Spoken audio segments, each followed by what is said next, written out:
We will talk about rugby in a minute, Tom, but first I'm going to lob you a political hot potato, if that's okay. You may have seen in the week talks ongoing between the Welsh Rugby Union and the 4 regions about a new participation agreement that's hopefully going to be signed and sealed in November.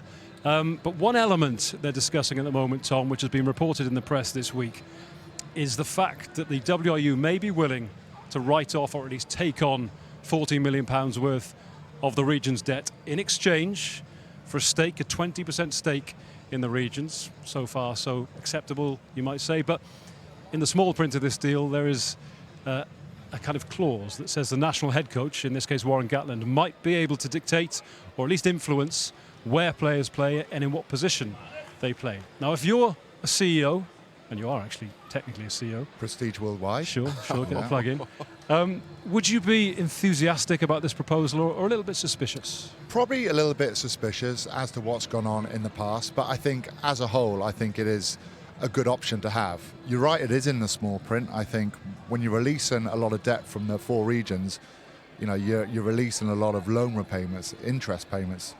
The wage cap next year is going to be increased, maybe $6+ million, which is a massive benefit in exchange for a small equity in your company. So I think that's good. What you can't have, Ross, is I don't think you can have one person dictating where you play. He might have an influence, and we've seen it before. We've seen players like Jack Morgan leave the Scarlets because they weren't playing, move to the Ospreys. We've seen it here with Shane Lewis-Hughes. Again, wasn't playing, moved to the Dragons. And it benefits all parties, moves like this, because the player's happy, the clubs are happy, which in turn the WRU are happy. But you can't have someone to say, you've got to leave this club and you've got to play there. You can say, look, you've got more of a chance if you do that, but you can't have that. And also, I think the equity they have in the club, what that is, how much that is, what kind of say they have. I don't think they should have a say in the running of the business, which is the region, but it seems right that if they're releasing all of these funds, that they have a small percentage in the club. So in principle, Ross, it is good, but it's that finer detail. Also,